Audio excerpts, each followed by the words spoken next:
آج افسوس تو یہ ہوتا ہے کہ وہ لوگ کافر کی حیثیت سے جو رازداری، جو بہتری اور جو انہوں نے نیک نیتی کا اظہار کیا، آج کے مسلمان چند ٹکوں میں بک کر نہیں کر سکتے۔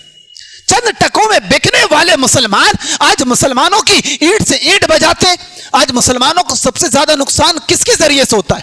یہ 2 ٹکے میں بکنے والے مسلمانوں سے ہوتا ہے۔ مسلمانوں کی طاقت کو پارا پارا کس نے کیا ہے؟ تاریخ کا مطالعہ کرے، یہ چند ٹکے میں بکنے والے مسلمانوں نے کیا۔ تو دیکھیں اس دور کے لوگوں کا مزاج کیا تھا۔ عبداللہ بن اریقت کو پتا تھا کہ اللہ کے نبی صلی اللہ علیہ وسلم کہاں چھپے ہیں، کہاں کا وعدہ ہے، فلاں جگہ پر 100 سرخ اونٹوں کا انعام تھا، اور 100 سرخ اونٹ آج کے زمانے کی سب سے سمجھ لیجیے کہ 100 مرسڈیز کا انعام تھا۔ اتنی بڑی لالچ، لیکن وقت کے پابند اور وقت کے ایسے پابند تھے کہ مشہور واقعہ ہے عرب کے لوگوں کی صداقت اور راست گوئی کا کہ حجاج ابن یوسف اپنے زمانے کا اتنا بڑا ظالم جب کوفہ میں گیا، اور کوفہ کے اندر جب گیا تو اس نے پورا منہ باندھا ہوا تھا، لوگ اس کو کنکری مارنے لگے، کچھ دیر بیٹھا رہا کنکری مارنے لگے، اپنا مکھ نہ کھولا، دروازہ بند کرایا اور سب سے پوچھا کس کس نے پتھر مارا۔ مارنے والوں میں سے ایک نے بھی جھوٹ نہیں بولا، ان کے ہاتھ کٹ گئے، ہاتھ کٹانا گوارا کر لیا، لیکن جھوٹ اپنی زبان سے نہیں نکالے۔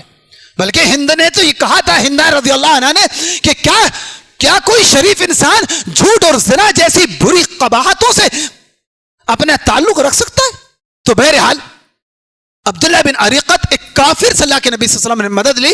بہرحال اللہ کے نبی صلی اللہ علیہ وسلم مدینہ کے لیے روانہ ہوئے، راستے میں پیارے نبی صلی اللہ علیہ وسلم کے ساتھ کئی ایک واقعات ہوئے۔ ایک واقعہ بتا کر اپنی بات کو آگے سمیٹتے ہوئے آگے ختم کروں گا۔ راستے میں جب اس غار ثور سے نکلے، دوسرے دن دوپہر کی چلچلاتی دوپہر سے دوپہر تک پیارے نبی صلی اللہ علیہ وسلم اور ابو بکر چلتے رہے۔ ایک سائے کی تلاش تھی، سایہ نظر آیا، ابو بکر صدیق رضی اللہ عنہ پتھر کی چٹان کی طرف گئے۔ چٹان کے پاس جب پہنچے تو ایک چرواہا آیا۔ چرواہا بعض مسند احمد وغیرہ کی روایتوں میں وہ عبداللہ بن مسعود تھے، اور وہ جو بکریاں تھیں وہ ابھی معید کی بکریاں تھیں، واللہ اعلم بالصواب، لیکن بکریاں لے کر آتا دیکھا۔ اس سے ابو بکر صدیق نے پوچھا کیا یہ بکریاں دودھ والی ہیں، ان میں کوئی دودھ والی؟ اجازت ملنے پر ان کا دودھ دویا۔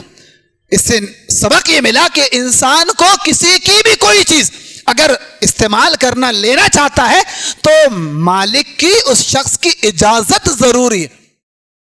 جب اللہ کے نبی صلی اللہ علیہ وسلم آرام کر رہے تھے، ابو بکر صدیق رضی اللہ عنہ نے اس دودھ کو لیا، گرم کیا اور ڈھانک کر کپڑا ڈھانک دیا، رکھ دیا۔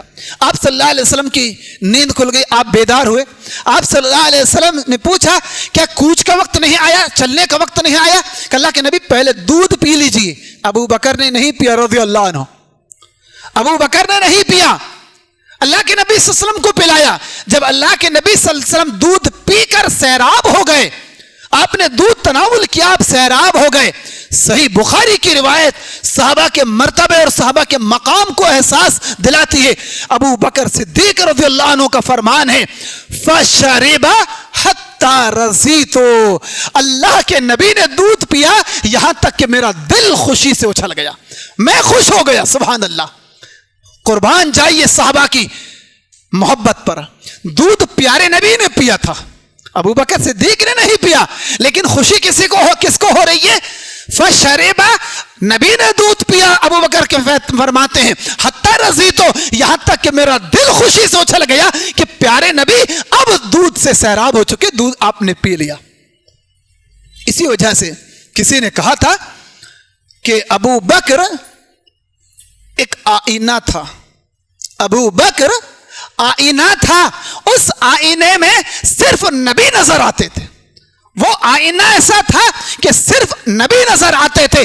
ابو بکر کی زندگی اگر دیکھ لیں یا اکابر صحابہ کی زندگی دیکھیں، ان کی اپنی منشا، اپنی چاہت، اپنی مرضی ان کی زندگی میں کچھ نہیں تھی۔ اگر مرضی چلتی تھی تو صرف اللہ کی اور اللہ کے رسول صلی اللہ علیہ وسلم کی۔ آپ صلی اللہ علیہ وسلم مدینہ پہنچ گئے۔